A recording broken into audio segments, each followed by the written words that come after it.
Bismillahirrahmanirrahim. Assalamualaikum warahmatullahi wabarakatuh. Alhamdulillah, wassalatu wassalamu ala rasulillah wa ala alihi wa sahbihi wa mawala. Wala hawla wala quwwata illa billah.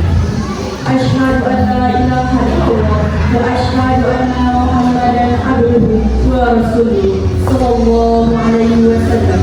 La nabiyya wa la baqiyya. Yang terhormat Kepala SMK Negeri 3 Payakumbuh, yang sama-sama kita hormati Bapak Ibu unsur pimpinan. Selanjutnya, Bapak Ibu CGP Angkatan 11 SMK Negeri 3 Payakumbuh. Selanjutnya, Bapak Ibu SMK Negeri 3 Payakumbuh. Segala puji bagi Allah semesta alam yang telah melimpahkan nikmat dan rahmatnya kepada kita semua, sehingga kita masih bisa melangkahkan kaki menuju Allah ini. Salawat beriringan salam tak lupa pula kita sampaikan kepada arwah junjungan alam suri tauladan kita, yakni Syahidul Anbiya wal Mursalin Sayyidina Muhammad sallallahu alaihi wasallam. Tanpa memperpanjang kata-kata mukadimah, langsung saja acara pertama mulai pada pagi hari ini. Acara pertama sambutan dari Kepala SMK Negeri 3 Payakumbuh kepada Ibu Dr. Rana Wismani MA disilakan. Bismillahirrahmanirrahim. Assalamualaikum warahmatullahi wabarakatuh. Selamat pagi, menjelang siang para kita semuanya. Alhamdulillahirrahmanirrahim. Kembali kita bersyukur kehadirat Allah Subhanahu wa Ta'ala, di mana hari ini kita dipersamakan dengan dua kegiatan istimewa. Yang pertama, kita melaksanakan upacara bendera dalam rangka peringatan HUT RI yang ke-79 dalam SMK 3 Payakumbuh, dan yang kedua adalah kegiatan penguatan untuk semua guru penggerak angkatan 10 dan angkatan 11 yang hari ini ada tiga, ya, Bu Eni, Pak Noh, dan Bu Upi, dan kemudian dan dihadiri oleh ibu-ibu guru muda semuanya, ya, guru-gurunya, Insya Allah, ya. Kemudian selalu berbicara kalau kita sama-sama ampunan kepada junjungan kita Nabi besar Muhammad sallallahu alaihi wasallam. Yang kami hormati waktu kurikulum Pak Iwan Kaputra, terima kasih atas kehadirannya. Kemudian yang kami hormati dan kami banggakan adalah para pengikut penjara yang hadir hari ini, yang beserta dibawa dari SMK Negeri 3 Payakumbuh, dan ini Ibu Fitria Haryati, kemudian Pak Nori Rizky dan Ibu Eni Wanti Usman yang sedang berproses untuk menjadi guru penggerak selanjutnya di SMK 3 Payakumbuh. Kemudian ada para ibu yang hadir, teman-teman teman-teman guru muda ini yang hadir sebagai audiensnya. Insya Allah kita jalani kegiatan ini dalam rangka support untuk kegiatan kawan guru penggerak, karena prosesnya itu berjalan lebih kurang 6 bulan, dan ini adalah dalam rangka proses untuk guru penggerak, di mana katanya ada tema untuk budaya positif di sekolah. Baik, kepada hadirin yang hadir, kegiatan ini tentunya menjadi sebuah pembelajaran bagi kita semua bahwasanya semua itu berproses. Jadi tidak ada yang mudah kalau kita mau mendapatkan yang lebih baik. Semuanya itu diawali dengan perjuangan, termasuk juga dalam rangka kita memperingati hari kemerdekaan kita pada hari ini. Betapa bangga dan bahagianya kita bisa hadir bersama-sama, walaupun itu di SMK 3 Payakumbuh menjadi salah satu bagian, dan secara nasional di mana-mana hari ini pemerintah Republik Indonesia menyelenggarakan, baik itu di Istana Negara yang hari ini dilaksanakan di IKN, ya, di Istana Negara, Republik Indonesia yang berpusat di Kalimantan. Tepatnya apa Pak Wakil? Daerahnya ada yang tahu? Kalimantan Tengah. Ya, jadi IKN itu kepanjangan dari ibu kota negara yang berada di Kalimantan Tengah. Dan hari ini para pejabat negara berada di situ untuk menyelenggarakan hari kemerdekaan Republik Indonesia. Dan kita hari ini masuk di kegiatan kedua, yaitu untuk mensupport kegiatan guru penggerak yang nantinya tentu ini lebih kepada panel bagaimana nih satu-satu ya. Jadi satu-satu, jadi nanti audiens boleh bertanya ya, boleh memberikan komentar atau bagaimana ya. Kita tunggu nanti dari para pematerinya yang hari ini ada bertiga, itu nantinya kita bersama-sama mendapatkan satu pencerahan atau satu pemahaman dalam pembelajaran. Bahwasanya guru penggerak itu adalah program pemerintah melalui Kemendikbudristek Republik Indonesia yang mungkin melalui pidatonya tadi yang dibacakan, yang kami bacakan salah satu inti di situ ada guru penggerak. Jadi guru penggerak itu adalah pemimpin pembelajaran di kelas, ya, pemimpin pembelajaran di kelas, pemimpin di sekolah, dan bahkan bisa menjadi kepala sekolah, bisa menjadi pengawas sekolah. Jadi guru penggerak itu bukan semata-mata belajar terus kita mendapatkan sertifikat dan kemudian lalu kita menjadi guru, tapi ada pengembangan karir, pengembangan kompetensi diri di dalam guru itu, bahwa guru itu satu profesi yang memang profesi istimewa. Profesi istimewa kenapa? Karena guru itu adalah orang yang diduduk dan ditiru, di mana guru harus menguasai 4 kompetensi. Salah satu di antaranya adalah kompetensi kepribadian. Artinya untuk menjadi guru tentunya harus memiliki kepribadian yang tertekun. Ketika nanti guru mengatakan karakter kepada peserta didik, tentunya guru terlebih dahulu sudah menguasai, sudah memiliki dan mengimplementasikannya di dalam pembelajaran. Jadi salah satu kompetensinya adalah kepribadian. Jadi kepada guru penggerak yang hari ini berproses, tentu itu harus kita kuasai. Seperti apa kepribadian guru yang secara idealnya ketika kita berhadapan di sekolah dengan siapa, dengan semua sumber daya manusia yang ada, baik di peserta didik, baik di teman-teman guru, baik dengan yang lain, sepertinya mungkin ada tenaga kependidikan juga di sekolah. Jadi bukan hanya dengan satu sumber daya manusia, tapi dengan banyak jenis dan tingkatannya yang ada di sekolah. Terkecil kita misalkan pendidikan diasalkan menjadi 3 Payakumbuh. Nah, kepribadian yang bagaimana? Jadi kepribadian yang bisa diduduk dan ditiru, karena katanya guru itu orang yang diduduk dan ditiru.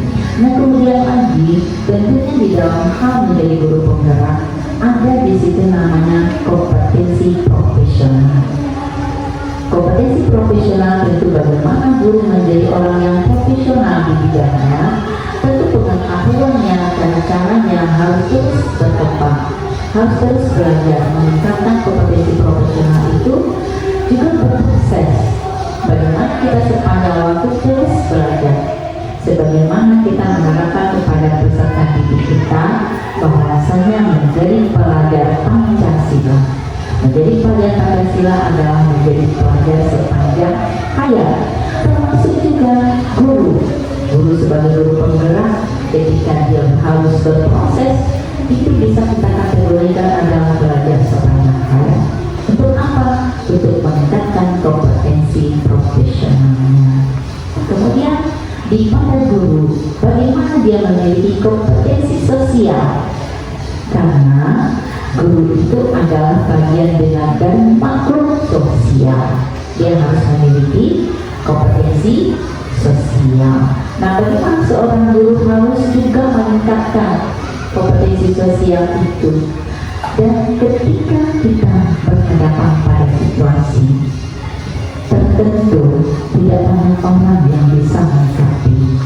Dan siapa yang bisa menyikapi? Tentu bagi guru yang dia sudah teruji kompetensi sosialnya.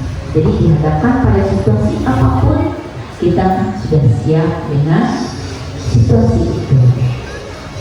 Nah, kemudian lalu guru harus menguasai kompetensi pedagogiknya. Jadi guru penggerak nanti banyak materi-materi yang mungkin bisa dipelajari dan menambah kompetensi di pedagogi. Bagaimana seorang guru itu berhadapan di kelas, bagaimana dia menyikapi situasi kelas, bagaimana penataan kelasnya, bagaimana dia bisa mengelola kelas dengan baik, karena guru berhadapan dengan peserta didik. Peserta didik itu datang dari beragam karakter, datang dari beragam perilaku, sehingga nantinya perilaku-perilaku yang kita harapkan tercapai, terarahkan melalui kompetensi pedagogik seorang guru. Nah, itu kiranya guru menjadi orang yang dibutuhkan dan ditiru.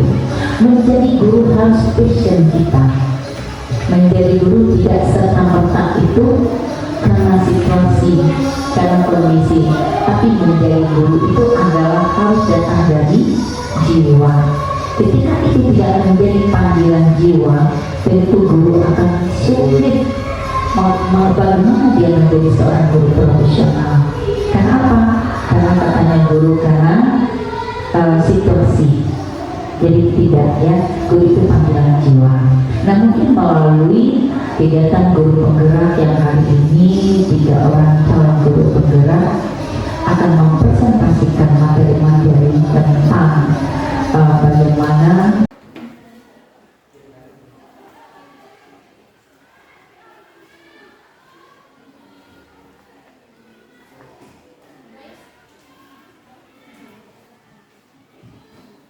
Bismillahirrahmanirrahim. Assalamualaikum warahmatullahi wabarakatuh. Baiklah, acara selanjutnya pemaparan materi budaya positif oleh Ibu Fitria Haryati. Kepada Ibu Fitria Haryati disilakan.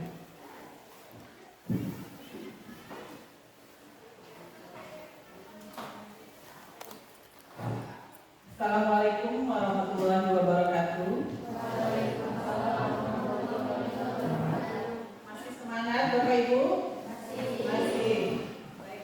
Puji syukur kehadiran Allah Subhanahu wa taala yang mana pada hari ini kita telah diberi kesempatan untuk dapat berkumpul di ruangan yang sangat nyaman ini dengan kegiatan itu diseminasi modul 1.1 budaya positif calon guru penggerak angkatan 11 SMK Negeri 3 Payakumbuh. Sebelum kita memulai kegiatan ini, sebaiknya kita semangat dulu ya Bapak Ibu ya. Tadi yang sudah disampaikan oleh Pak Noh itu tapuk santiam. Kalau saya nanti ketawa, caranya seperti ini.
setuju atau tidak setuju?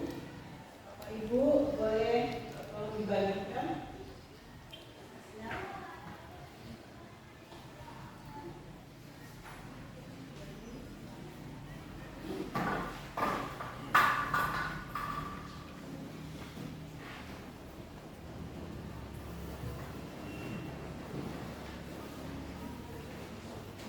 Sambil berjalan, pada kertas yang Bapak Ibu terima itu ada pertanyaan di sana. Jawabannya ada dua, setuju atau tidak setuju. Ya. Yang pertama, hukuman dapat mendisiplinkan anak. Kita setuju? Setuju. Yang kedua, pemberian hukuman dengan hal positif seperti membaca atau membersihkan halaman sekolah dapat meningkatkan disiplin anak. Kemudian yang ketiga, memberi penghargaan dapat meningkatkan motivasi belajar anak. Nah, silakan Bapak Ibu isi sesuai dengan keyakinannya masing-masing. Nanti setelah materi nanti kita lihat, oh ternyata ini bukan hukuman. Saya tidak setuju kalau ini merupakan sebuah hukuman.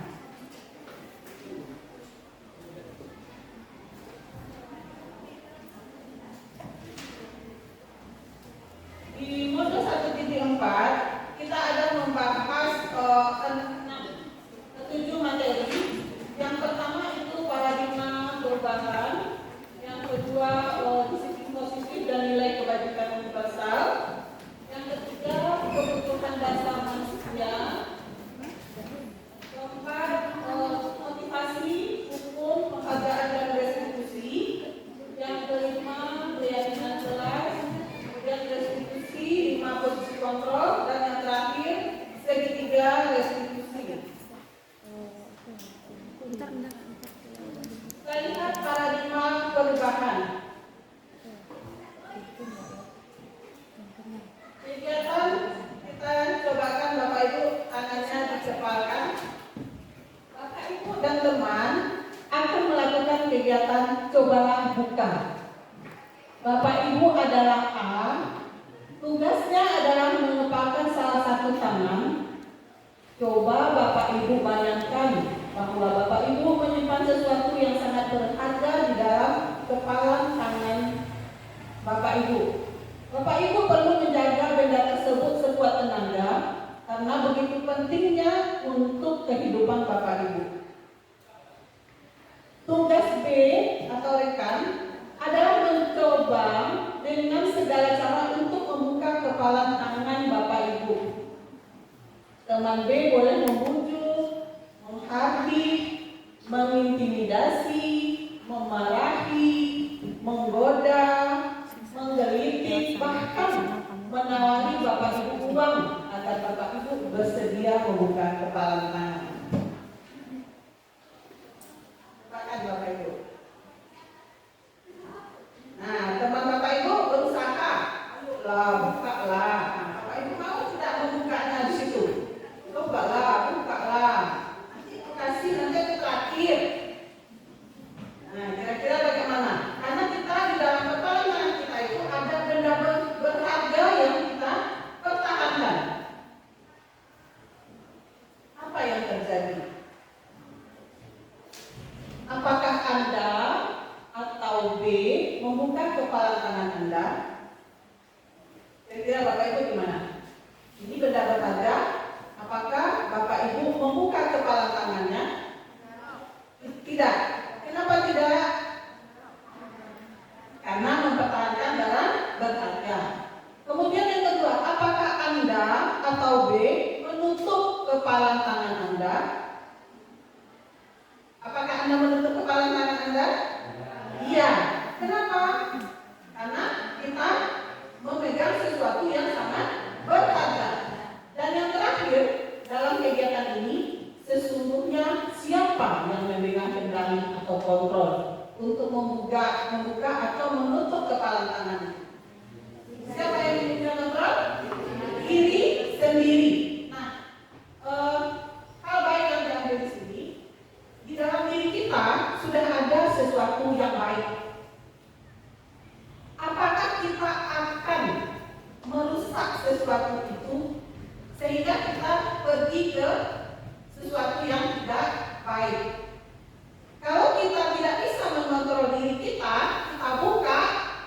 berarti kita sudah masuk ke pengaruh yang tidak baik. Nah, semua itu yang mengontrol adalah diri kita. Begitu juga kita dalam hal mengajar sebagai pendidik. Kita ingin siswa kita seperti ini. Kita sudah ada hal yang rasanya menurut diri kita sudah ada nilai positif yang ada pada diri kita. Ternyata teman yang lain, wah, gak usah lah. Mana awak begini itu anak. Tadi yang nyaman saja lah. Tak kasih tiang dia nak tu dia awak seorang dulu. Itu tuh kembali pada diri kita. Apakah kita mau dipengaruhi oleh hal tersebut atau tidak? Semua kontrol itu ada pada diri kita.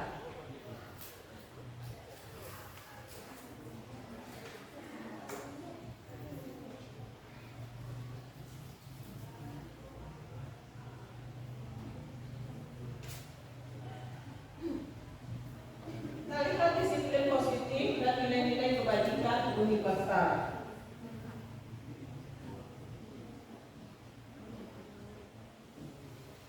Penghargaan maupun hukuman adalah cara mengontrol perilaku seseorang yang menghancurkan potensi untuk pembelajaran yang sesungguhnya. Ya, penghargaan menghukum. Yang pertama, memberikan penghargaan dan hukuman adalah hal yang sama karena keduanya mencoba mengendalikan perilaku seseorang. Sebab karena orang pada dasarnya tidak suka dikendalikan dalam jangka waktu lama, maka penghargaan akan terlihat sebagai hukuman. Yang ketiga, jika suatu penghargaan diharapkan namun Anda tidak mendapatkan, akan merasa dihukum. Apa contohnya? Kita ingin melakukan perubahan, tetapi ternyata tidak ada penghargaan yang kita dapatkan.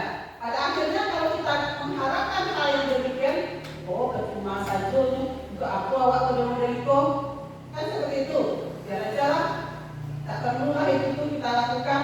Pada akhirnya karena kita mengharapkan sesuatu untuk hak yang positif yang ingin kita kembangkan, pada akhirnya karena tidak mendapatkan penghargaan tersebut, kita merasa itu sia-sia kita lakukan.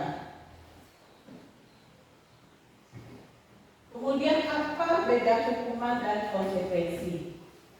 Kita lihat, hukuman bersifat satu arah dari pihak guru yang memberikan dan murid hanya menerima suatu hukuman tanpa melalui suatu kesepakatan. Atau pengarahan dari pihak guru baik sebelum atau sesudahnya, hukuman yang diberikan bisa berupa hukuman fisik maupun psikis. Seperti tadi sudah dicontohkan oleh Pak Dok.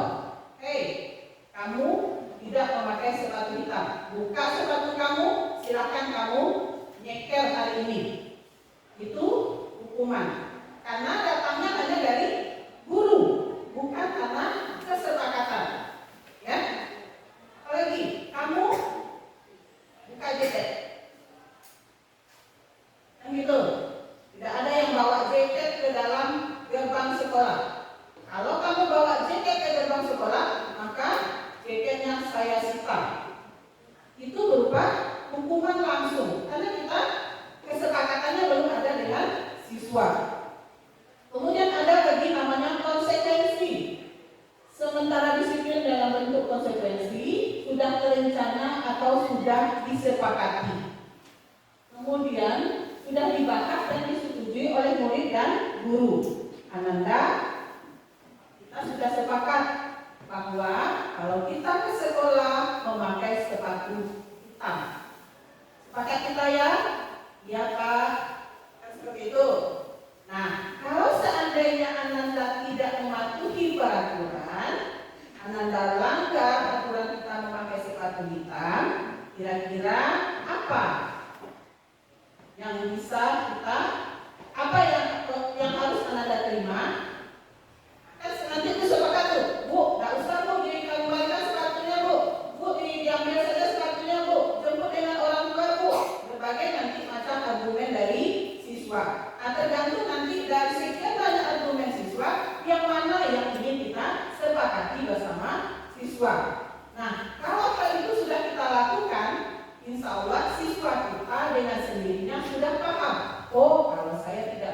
sepatu hitam, berarti nanti siap-siap sepatu itu dijemput dengan orang tua. Hanya itu yang kita sepakati. Oh, kalau seandainya saya tidak memakai sepatu hitam, berarti saya harus nyeker seharian. Kalau kita sudah sepakat, karena siswa harus menerima apa konsekuensi dari apa yang dia langgar. Begitu ya, Bapak Ibu. Masih semangat? Masih? Nah. Berikutnya ada di kertas Bapak Ibu semua. Coba kita lihat. Tindakan guru mencatat 100 kali di dalam buku kalimat saya tidak akan terlambat lagi. Karena terlambat ke sekolah, lari mengelilingi lapangan basket 2 kali. Kira-kira itu hukuman atau konsekuensi? Kemudian tulis saja nanti ya Bapak Ibu, nanti kita cocokkan jawabannya. Kira-kira cocok tidak jawaban kita dengan yang setelah kita pelajari nanti. Kemudian lari mengelilingi lapangan basket 2 kali karena terlambat satu di sekolah. Berdiri di depan kelas sambil mengangkat kaki 1 karena tidak bisa menjawab pertanyaan. Berikutnya, menggantikan kertas tugas teman yang telah dicoret-coret. Kira-kira itu hukuman atau konsekuensi. Berikutnya, membersihkan tumpahan air di meja tulis karena tersenggol pada saat belajar. Selanjutnya, murid diminta bertelanjang kaki sepanjang hari karena tidak menggunakan sepatu berwarna hitam sesuai peraturan sekolah.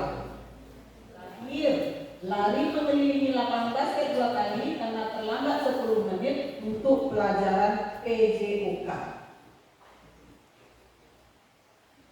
Kira-kira mana yang hukuman, mana yang konsekuensi? Kita ingat tadi bahwa hukuman itu datangnya dari guru. Kalau konsekuensi berdasarkan dari kesepakatan kita bersama siswa.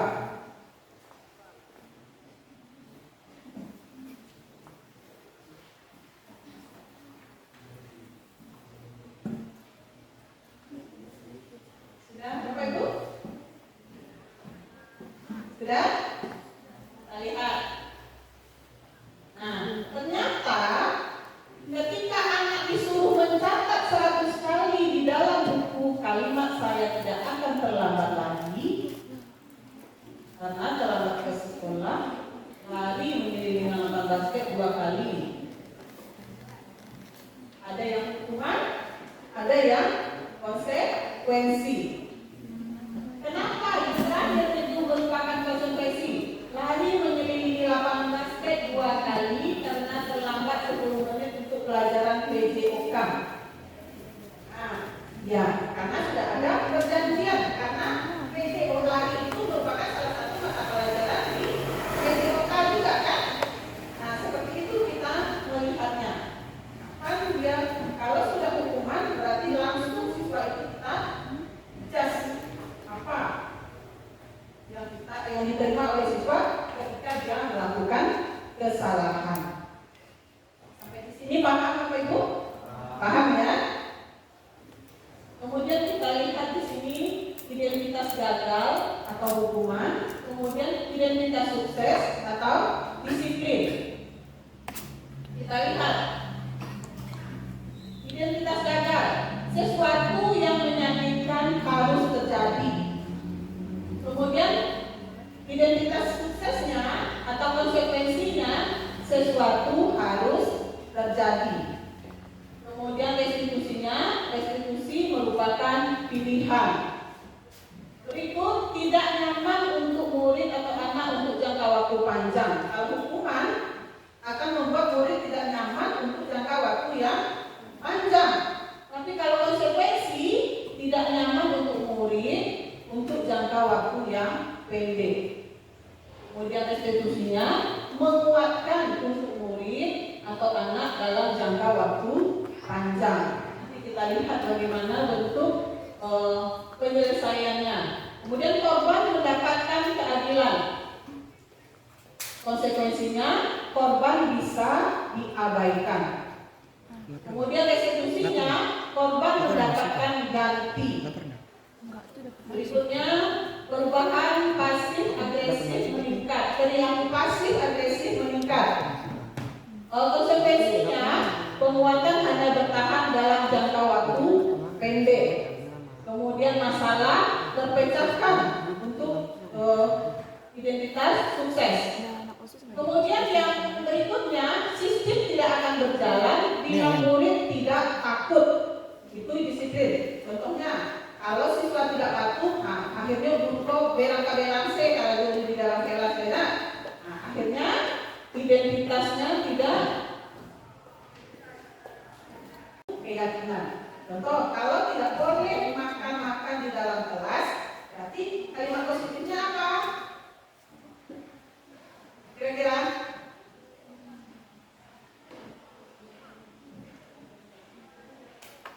Jika lapar, makan, minta izin keluar untuk makan. Kemudian apa lagi? Tidak boleh memakai sepatu hitam.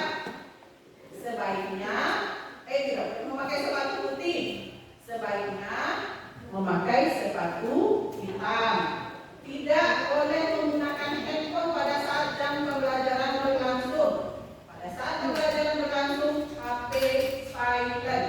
Jadi kata-kata tidak tadi kita ganti dia dengan kalimat-kalimat yang positif sehingga tidak menjudge langsung ke permasalahan yang ada. Itu beda keyakinan kelas dengan kesepakatan kelas. Ya. Nah, kesepakatan kelas itu kan kita minta pada siswa pada awal kita pembelajaran berlangsung kan. Kita baru masuk nih di kelas itu tahun ajaran baru. Nah, kita kan memperkenalkan diri kepada siswa. Ananda, karena ini adalah pertemuan kita pertama kali, maka untuk kenyamanan kita belajar, untuk kelancaran proses pembelajaran kita, alangkah baiknya kita buat dulu kesepakatan. Kesepakatan dulu, dari kesepakatan barulah nanti keyakinan. Nah, maka siswa itu nanti akan mulai ragu mengungkapkan pendapatnya. Ayo, apa yang harus kita kesepakati? Bu, tidak boleh makan-makan dalam kelas, Bu. Bu, kalau tidak buat tugas, berarti nilainya di bawah KKM, Bu. Kan seperti itu. Kemudian apa lagi? Bu, kalau main handphone, Bu, tampuk saja HP-nya, Bu, sudah orang yang jatuh. Itu contoh kesepakatan kelas kita dengan siswa. Nah, kesepakatan kelas, akhirnya keyakinan kelas dengan menggunakan kalimat-kalimat positif tadi. Ya, Bapak Ibu paham? Masih semangat? Masih? Masih. Terima kasih. Tepuk tangan dulu untuk kita semua. Nah, mengapa keyakinan kelas? Mengapa tidak peraturan kelas saja? Nah, terjawab di sini. Mengapa kita memiliki peraturan tentang penggunaan helm pada saat mengendarai kendaraan roda 2? Mengapa?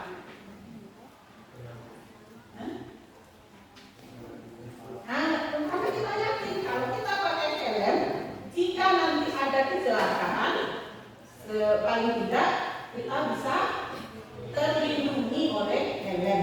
Nah, kita yakin, ya kan? Itu bukan kesepakatan pakai helm itu. Ayo, yang pakai sepeda motor kita sepakat ya, kita pakai helm. Kan tidak seperti itu kita. Kita sendiri yang beda diri. Kan karena kalau ada peraturan awak berarti itu sama jo kesepakatan baru.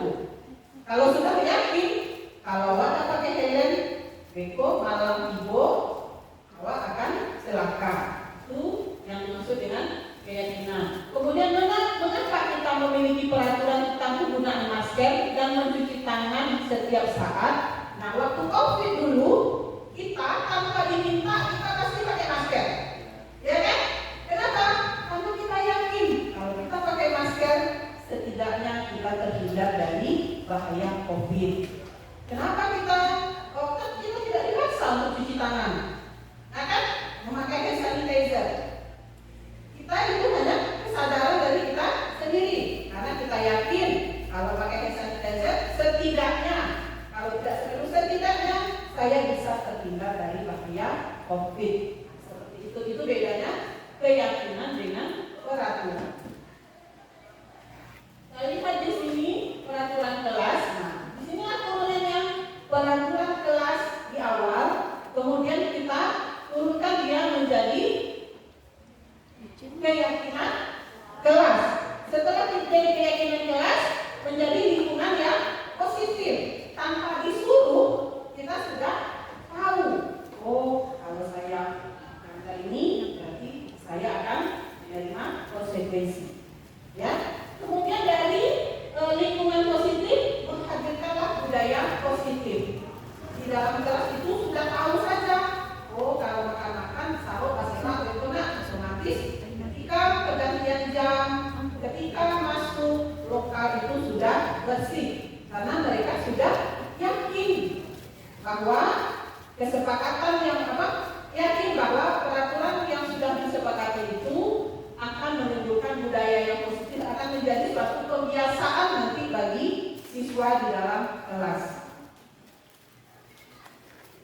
Berikutnya, di sini ada dua gambar, mana yang keyakinan kelas, mana yang kesepakatan kelas.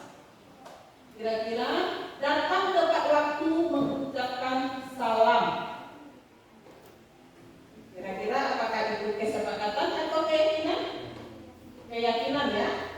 Kemudian kami guru dan murid yang saling menyayangi. Keyakinan kan? Karena tidak ada kalimat kata-kata yang negatif di situ. Semuanya sudah menggunakan kata-kata yang positif. Kami murid yang peduli dengan teman-teman. Ya. Kemudian tertib, kemudian aktif dalam pembelajaran. Kemudian lagi berdoa sebelum dan sesudah kegiatan. Nah, semuanya merupakan keyakinan kelas, tidak kesepakatan kelas lagi di situ. Karena kata-kata negatifnya tidak ada. Ya, Bapak Ibu ya. Sampai di sini paham? Mudah-mudahan Bapak Ibu nanti bisa menerapkan kepada siswa-siswanya di kelas. Atau mungkin sudah ada yang mulai? Sudah? Bapak Ibu kan sekarang awal pelajaran baru nih. Kita masuk baru berkenalan dengan siswa.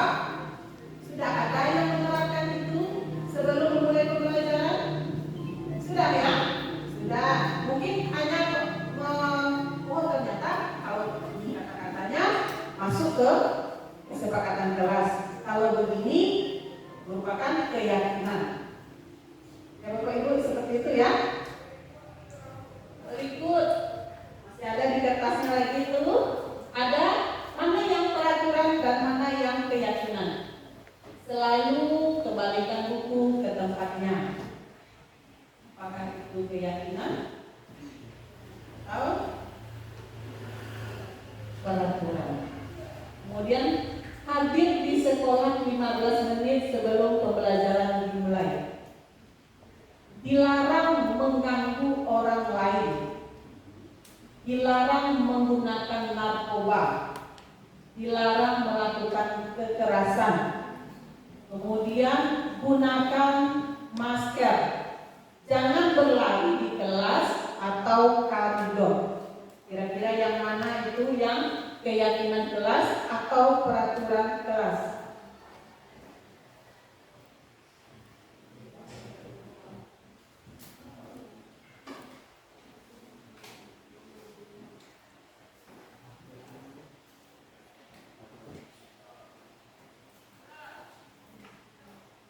Ya, Bapak Ibu, kita cocokkan jawaban Bapak Ibu ya.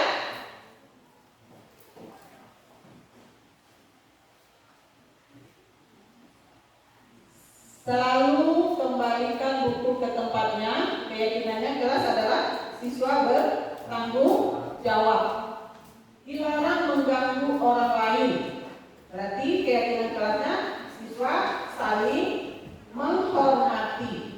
Kemudian hadir di sekolah 15 menit sebelum pembelajaran dimulai. Menghormati orang lain dan berkomitmen. Kemudian dilarang melakukan kekerasan, berarti keselamatan dan menghargai orang lain. Kemudian dilarang menggunakan narkoba, berarti keyakinannya untuk kesehatan. Bergantian atau menunggu giliran, menghormati orang lain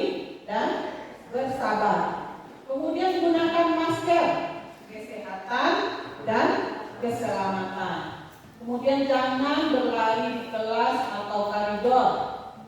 Keselamatan dan keamanan. Nanti kalau berlari di koridor, mana tahu ada sesuatu yang menimpa kita. Sampai di sini paham Bapak Ibu? Nah, kemudian kita lihat praktek keyakinan kelas itu seperti apa.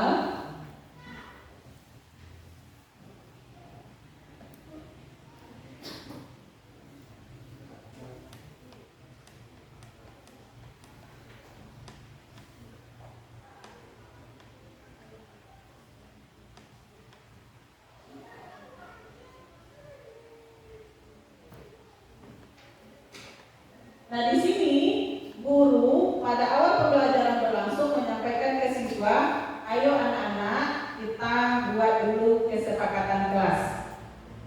Nah, setelah itu siswa mulailah dikasih oleh guru sticky note tuh.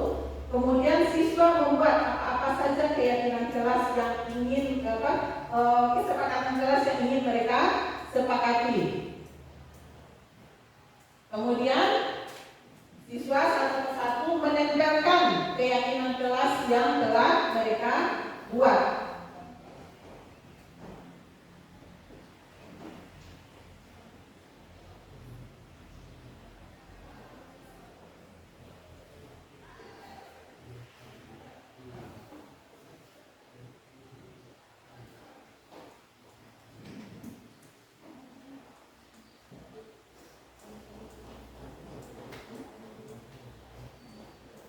Setelah semua siswa maju ke depan, berarti kalau satu kelas kita ada 32, berarti ada sticky note yang beredar 32, yang di sana isinya adalah kesepakatan kelas.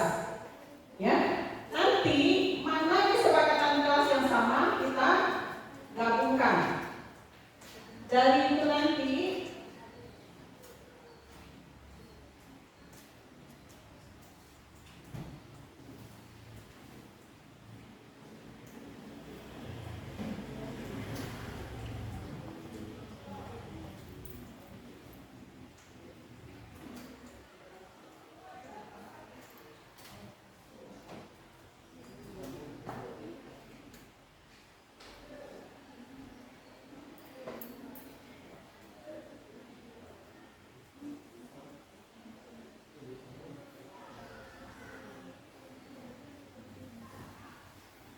sudah di sini guru setelah semua siswa menampilkan stikernya di depan, maka direkaplah satu persatu kesepakatan kelas tadi, mana yang sama dijadikan satu sehingga menjadi sebuah kesimpulan yang akan kita turunkan dia menjadi keyakinan kelas.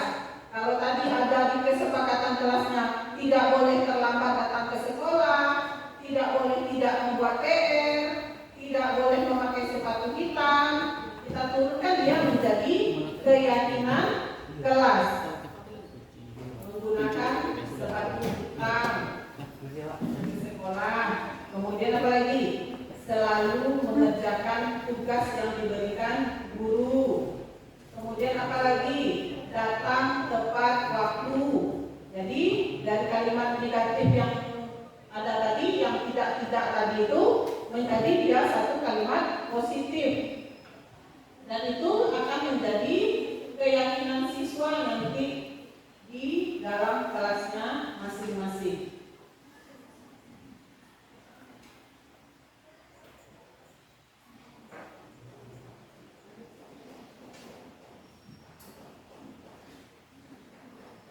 Dari sini paham Bapak Ibu? Langkah-langkah dalam membuat keyakinan kelas itu paham ya? Diturunkan dari kesepakatan, kemudian menjadi kalimat-kalimat positif dan menjadi satu keyakinan kelas, lingkungan yang positif.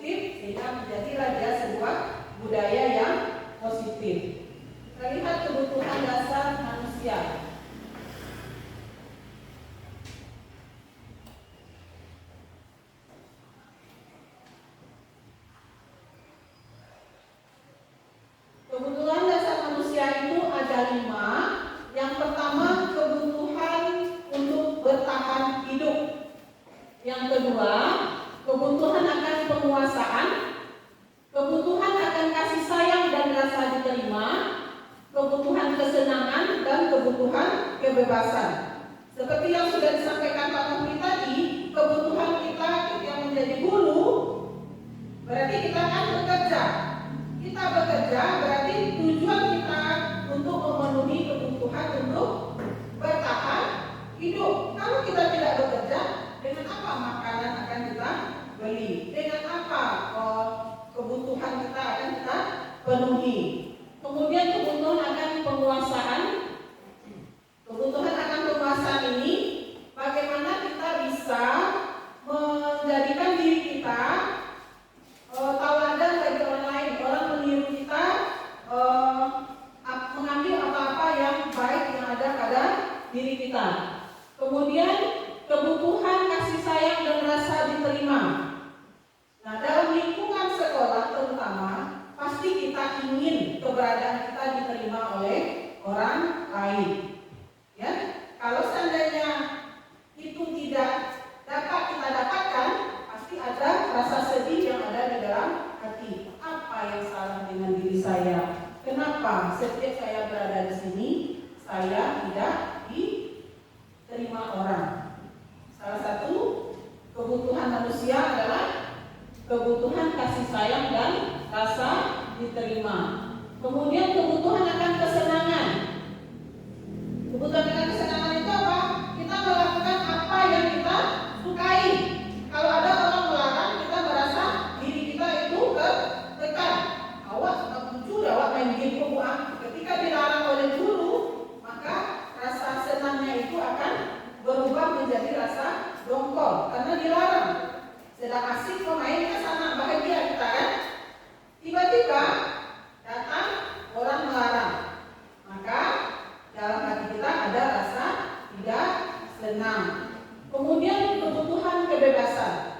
Kita ingin apa yang kita inginkan kita dapatkan. Kita mau pergi kemana kita bisa melakukan. Tidak ada orang yang melarang. Itu merupakan salah satu kebutuhan dari manusia. Coba kita, misalnya siswa, dia sudah ada namanya siswa SMK kan sudah puber itu.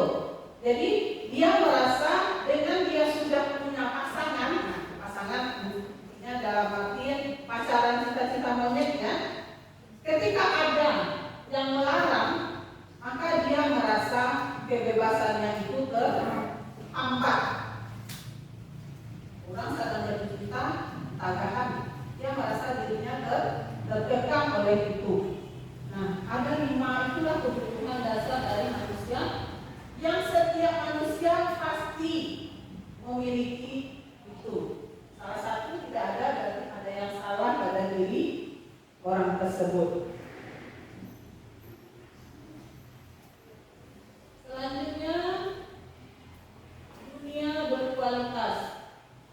Dunia berkualitas adalah tempat khusus dalam pikiran kita, tempat kita menyimpan gambaran representasi dari semua yang kita inginkan.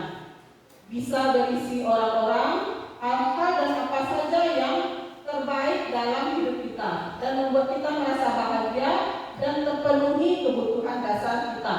Itu yang disebut dunia yang berkualitas. Kalau apa yang kita inginkan dapat dapatkan, bagaimana rasa hati kita, Bapak Ibu?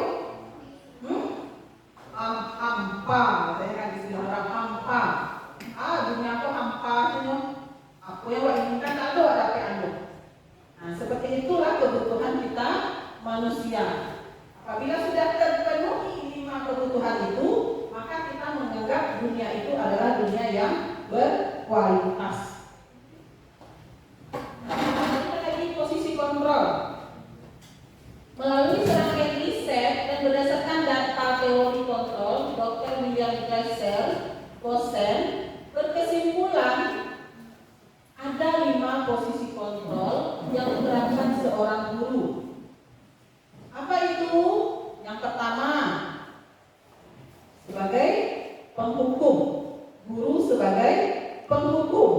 Nah, guru sebagai penghukum, guru sebagai pembuat rasa bersalah, guru sebagai teman, guru sebagai pemantau, dan guru sebagai manajer. Kita lihat satu persatu. Guru sebagai penghukum itu seperti apa? Guru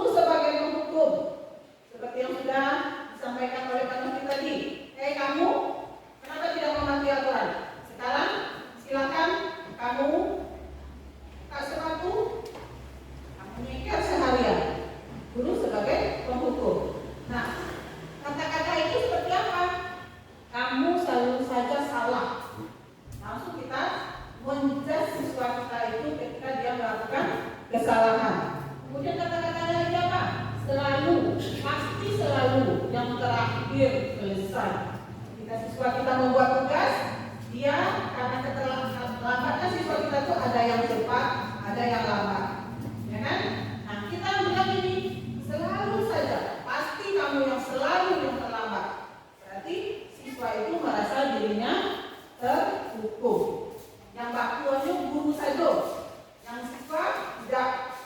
Itu posisi guru sebagai penghukum. Kemudian guru di posisi teman, menggunakan hubungan baik dan humor untuk mengarah seseorang, menggunakan hubungan baik dan humor untuk mempengaruhi seseorang, dan mereka akan berkata begini, ayo bantulah, masa kamu tidak sayang sama ibu? Kalau kamu tidak patuh, kamu berkeliaran, nanti ibu kena marah sama bapak kepala sekolah. Nah, mengajak, kalau kita di posisi kontrol sebagai teman, ayolah kerjakanlah tugas, tidak kasihan kamu sama ibu. Nanti kalau nilai kamu merah semua, nanti ibu yang dibilang tidak pandai mengajar. Kemudian apa lagi? Mengajak, ayolah nak, disiplinlah. Kita kan sudah sepakat. Masa iya setiap hari ibu lihat kamu memakai sepatu warna putih terus? Kita mengajak siswa. Berarti posisi kontrol kita sebagai guru adalah sebagai teman bagi siswa kita. Kemudian guru sebagai pemantau. Seperti apa pertanyaannya? Kamu lihat peraturan sekolah kita seperti apa sih? Gitu. Apa yang telah kamu lakukan? Kemudian sanksi atau konsekuensinya apa kalau kamu melanggar aturan? Itu guru sebagai pemantau posisinya. Yang keempat, guru sebagai manajer. Nah, posisi ini adalah posisi yang diinginkan oleh semua guru. Ya, bagaimana kita bisa disenangi dalam menyelesaikan semua permasalahan siswa. Apa kata-kata yang bagus yang ada di situ, kata-kata positifnya? Apa yang kita yakini? Misal siswa mencontek ketika pembelajaran ujian berlangsung. Kita tanya, apa yang kamu kira-kira dengan kamu mencontek, apa keyakinan kelas yang telah kamu langgar? Misalnya siswa lagi terlambat, dengan kamu terlambat, apa keyakinan kelas yang sudah kita sepakati? Nah, siswa itu nanti akan menjawab dengan sendirinya, karena dia merasa dia sudah bukan dipojokkan, istilahnya bukan dijudge, dia bersalah. Di sini sebagai manajer kita berusaha menggali potensi siswa supaya dia mau berkata jujur. Kan sebagian anak awak kalau awak tanya, kenapa kamu terlambat nak? Ban bocor bu. Padahal sebenarnya ban motornya itu tidak bocor, karena memang sebenarnya itu memang dia untuk datang terlambat. Sudah yakin masa iya ban bocor? Begini latar kubuk ban gawat tuh. Lalu memang ada bagi yang akan dibagi sebuah model ini. Bisa jadi seperti itu. Kita menggali supaya siswa itu mau berkata jujur. Posisi manajer itu adalah posisi guru yang sangat diidamkan. Ya, kalau saya mungkin yang pernah satu tim dengan saya itu tahu. Sebelum saya mengetahui hal ini, memang kita masih banyak kurangnya sebagai guru. Kita sering, kamu terlambat.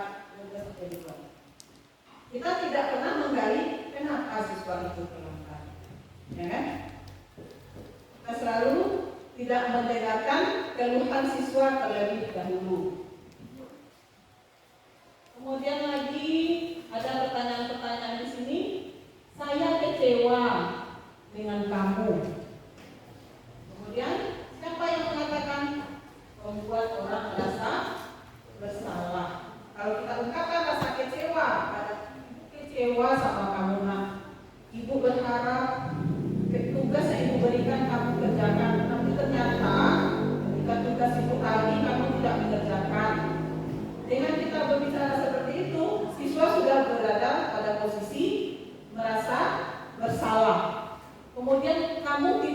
yang benar melakukannya. Berarti kita langsung menghukumnya tanpa kita tahu apa penyebabnya siswa tersebut demikian. Kemudian apa lagi? Ayolah lakukan demi ibu atau demi bapak sebagai manajer. Nah, kita lihat tadi segitiga restitusi. Segitiga restitusi ada 3 bagian di situ. Yang pertama, validasi tindakan yang salah. Yang kedua,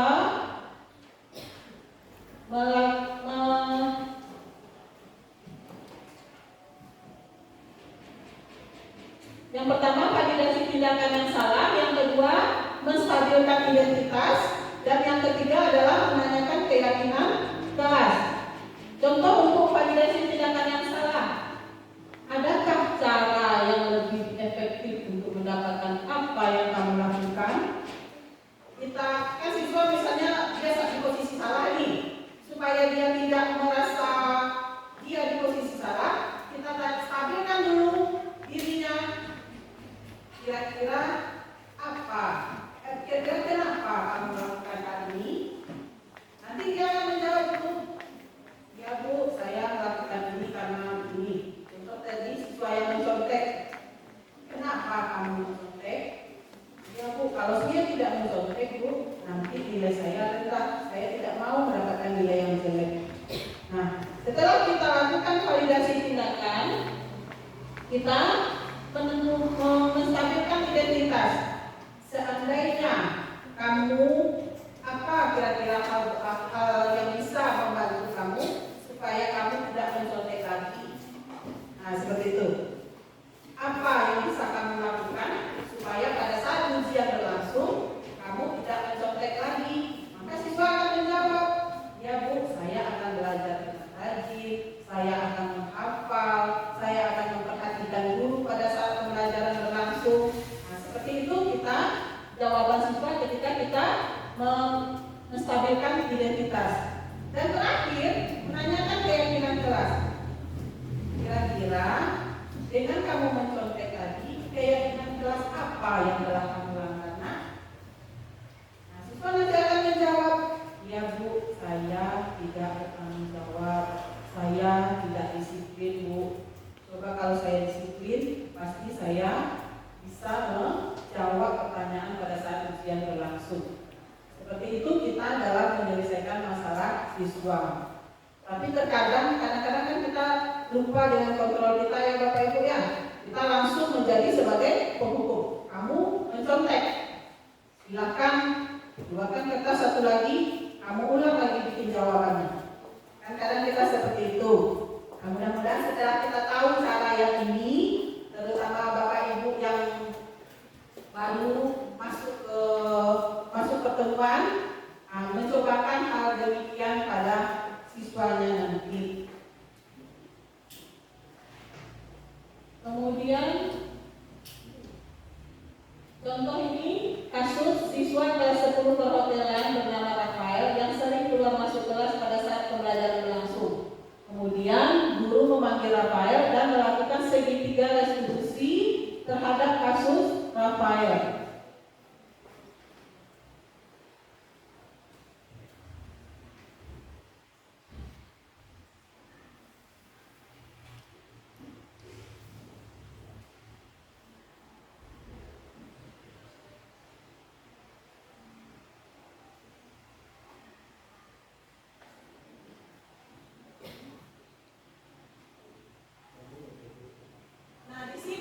Pada saat pembelajaran jam istirahat berlangsung, guru memanggil siswa yang bernama Rafael. Kemudian Rafael dipersilakan masuk ke ruangan guru tersebut dan menanyakan Rafael itu kenapa dia pada saat pembelajaran berlangsung kerjanya keluar masuk saja. Ternyata setelah digali informasi, Rafael ini dia merasa bosan berada di dalam kelas. Kenapa? Karena belajar bahasa Indonesia Bu, saya tidak suka membaca. Saya bosan Bu, dan saya mengantuk. Seperti itu jawaban si Rafael. Kemudian guru menjawab, kenapa kamu lakukan itu? Ya kan? Kalau seandainya ibu juga pernah berada di posisi Rafael, ibu juga akan melakukan hal yang sama ketika merasa bosan dan mengantuk. Tapi alangkah lebih baik kalau pada saat pembelajaran berlangsung, Rafael tetap berada di dalam kelas dan tetap mengikuti pembelajaran. Seperti itu yang disarankan oleh guru tersebut. Kemudian siswa tersebut menjawab, kira-kira guru bertanya, kira-kira apa yang bisa membantu Rafael supaya Rafael bisa tetap berada di kelas dan mengikuti pembelajaran bahasa Indonesia. Nah, si Rafael menjawab, saya lebih suka dibacakan, Bu, sehingga saya bisa mendengarkan. Dari dengan mendengarkan itu saya merasa lebih menarik belajar bahasa Indonesia. Nah, guru mencarikan solusi. Baik, nanti pada saat pembelajaran bahasa Indonesia, ibu akan meminta salah satu temanmu untuk membacakannya dengan lantang sehingga kamu bisa mendengarkannya. Nah, si Rafael pun mereka berjanji, kira-kira ada lagi yang bisa dilakukan selain itu? Jawabnya, tidak, Bu, saya sudah dengan hal demikian saya sudah bisa mengikuti pembelajaran dengan baik. Nah, ditanya lagi sama si guru, kira-kira keyakinan kelas apa yang telah Rafael langgar dengan Rafael keluar masuk pada saat pembelajaran itu? Jawab sama Rafael, saya tidak disiplin, Bu, saya tidak menghormati guru. Nah, kira-kira Rafael nanti akan menjadi seperti apa? Saya ingin menjadi orang yang sukses, Bu. Kalau Rafael ingin menjadi anak yang sukses, apa yang bisa Rafael lakukan? Berjanji, Bu, tidak akan lagi keluar masuk pada saat pembelajaran langsung, berusaha untuk menghormati guru dan belajar dengan baik. Nah, seperti itu jawaban siswa pada saat kita praktekkan segitiga restitusinya. Bukan kita marahi siswa ketika dia di depan teman-temannya secara langsung, karena itu akan menimbulkan rasa malu, tidak percaya diri pada siswa tersebut.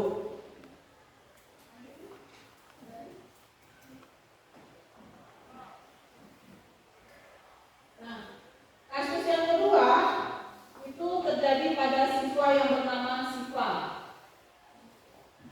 Siva pada saat ujian informatika dia mencontek pekerjaan temannya. Nah, si guru tahu Siva itu mencontek pekerjaan temannya.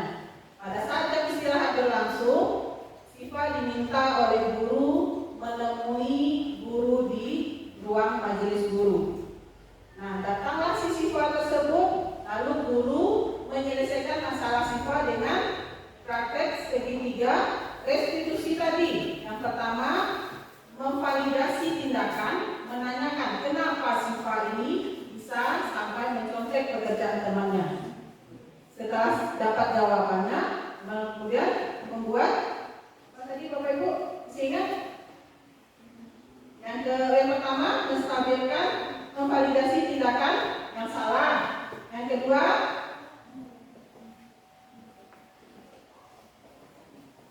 masih ingat?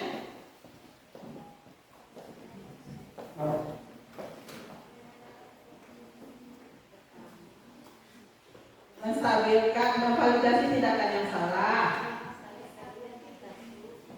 Menstabilkan identitas. Kemudian ketika dia menstabilkan identitas, ketika Siva mencontek, kira-kira ketika Siva mencontek, apa penyebabnya Siva melakukan hal yang demikian? Maka si Siva akan menjawab, saya takut, Bu, nilai ujian saya jelek. Lalu guru bertanya lagi, kalau mencontek bisa membuat kita tidak baik, kira-kira apa yang bisa Siva lakukan supaya Siva tidak mencontek lagi pada saat ujian dilaksanakan? Nah, Siva kembali menjawab, Siva akan belajar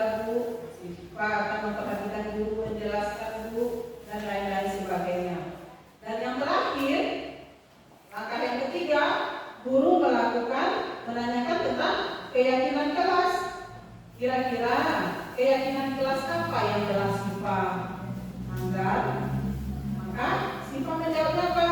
Yang pertama, Siva tidak jujur, Bu. Yang kedua, Siva tidak disiplin. Nah, baik, untuk berikutnya jangan Siva ulangi lagi hal demikiannya. Siva nanti mau menjadi anak yang seperti apa? Kan kita tanyakan itu lagi sama siswa. Saya ingin menjadi anak yang sukses, Bu, berhasil. Ibu yakin Siva bisa melakukan hal yang demikian. Semoga kedepannya Siva tidak melakukan kesalahan lagi dengan mencontek ketika ujian berlangsung. Seperti itu kita menerapkan segitiga restitusi dalam menyelesaikan masalah siswa. Terima kasih. Sampai di sini. Apakah ada yang ingin Bapak Ibu tanyakan? Nah, silakan Bu.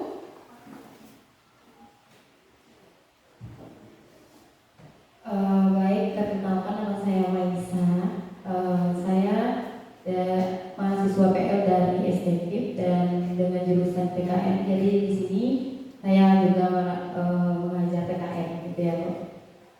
Jadi dengan jurusan saya itu kan profil belajar Pancasila itu sudah identik dengan pelajaran PKN tentunya. Dan yang saya ingin tanyakan itu misalnya seorang anak itu kita beri pendekatan secara intensif atau mendalam kepada anak yang misalnya tadi contohnya seperti Pak Naftan yang terlambat kan, Bu. Jadi misalnya itu cuma bisa dilakukan untuk satu anak, tidak mungkin dilakukan untuk banyak anak gitu ya, Bu. Kalau misalnya kita menanyakan atau misalnya kita menanyakan kepada satu anak itu, tetapi nanti terdengar oleh seluruh temannya apa masalah dia yang dia hadapi sampai-sampai dia terlambat ke sekolah itu kan nanti sama kita hanya dengan mempermalukan anak gitu ya, Bu. Yang kedua ya ingin saya tanyakan ini, bagaimana caranya misalnya kita nih sebagai guru PL yang kurang paham terhadap metode-metode yang kita terapkan kepada anak tersebut. Kalau kita memaksa anak tersebut dia nurut tetapi dia dongkol gitu, Bu. Kalau tidak dipaksa dia tidak menghargai gitu, Bu. Bagaimana cara solusinya bagi kami itu untuk menghadapi permasalahan tersebut? Kalau misalnya kita membawakan cara yang lunak seperti kita ibaratnya bayar lembut-lembut lah ke anak itu tak mungkin sederhana diterapkan dalam kita. Tidak sederhana yang bisa mengerti apa yang kita sampaikan, tergantung situasi dan kondisi anaknya juga kan, Bu. Iya. Dan sekian dari saya, terima kasih kembali lagi kepada Ibu. Pertanyaan dari Ibu Maisa, pertanyaannya sangat bagus sekali. Kalau seandainya kita ada siswa yang terlambat, kita panggil dia langsung, tentu temannya mendengarkan kenapa dia terlambat, dan itu akan membuat dia malu. Nah, berdasarkan praktek segitiga restitusi tadi, di sanalah peran kita, siswa tersebut, ketika dia terlambat, kita persilahkan saja dia dulu bergabung dengan teman-temannya. Ya kan? Kemudian nanti ketika dia istirahat, kamu temui ibu ya. Nah seperti itu. Misalnya ada 5 siswa yang terlambat, nanti anak ibu yang 5 orang yang terlambat, nanti dia istirahat, temui ibu di kantor ya nak, ibu tunggu. Nah seperti itu kita.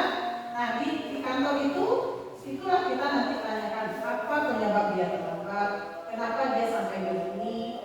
Kemudian disitulah kita berperan sebagai teman dia, kita tanya kenapa nak, kok bisa seperti ini, bisa nggak nak berjanji untuk yang akan datang kamu tidak lagi terlambat ya, jangan sampai ibu saja, dengan guru lain juga kamu lakukan hal yang sama. Setelah kita gali informasi dari si anak apa penyebab dia seperti itu, mulailah kita di situ memulai posisi kita sebagai manajer, kita nasihati, kita kasih motivasi,